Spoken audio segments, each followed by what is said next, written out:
कोहेतूर TV को subscribe करें, bell icon का बटन प्रेस करें और लाइक करें ताकि हमारी नई आने वाली वीडियोस आप तक बआसानी पहुंचती रहें। तो देखते रहिए कोहेतूर टीवी।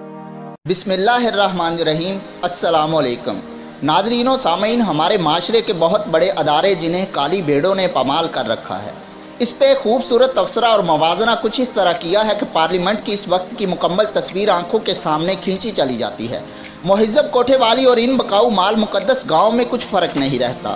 आए इस सारे तनाजुर को इसी इक़्तिबास से समझते हैं। मुहज़्ज़ब कोठेवाली हमारी पार्लियामेंट। नाज़रीन, तवाइफ के कोठे के बाहर एक तख्ती नस्ब थी जिस पे लिखा था इज्जत बराए फ़रोख्त। मुहज़्ज़ब हज़रात आने से पहले अच्छा गुस्ल फरमा लें। जेब में सामान फ़रोख्ती यानी ये शर्फियों को साफ़ सुथरी थैली में डाल कर लाएँ। मुमकिन हो तो ऊँट की खाल या हिरन की चमड़ी की थैली का इस्तेमाल करें।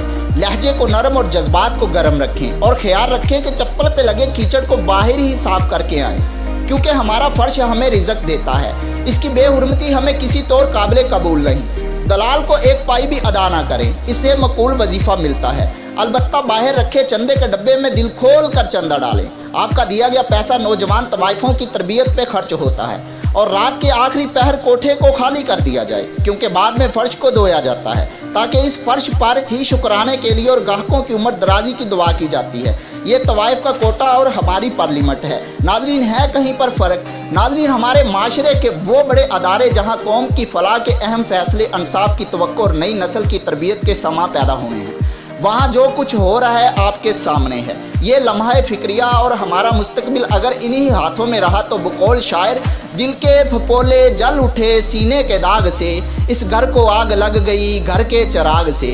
इस फिक्री तरवीज के साथ, इस दवा के साथ के हमेशा नूर में और कोहे तूर के संग जिए। इस फिक्री रोशनी के साथ अपने मेज़बान उस्मान तूर को दीजिए इजाज़त। वस्सलामु अलैकुम।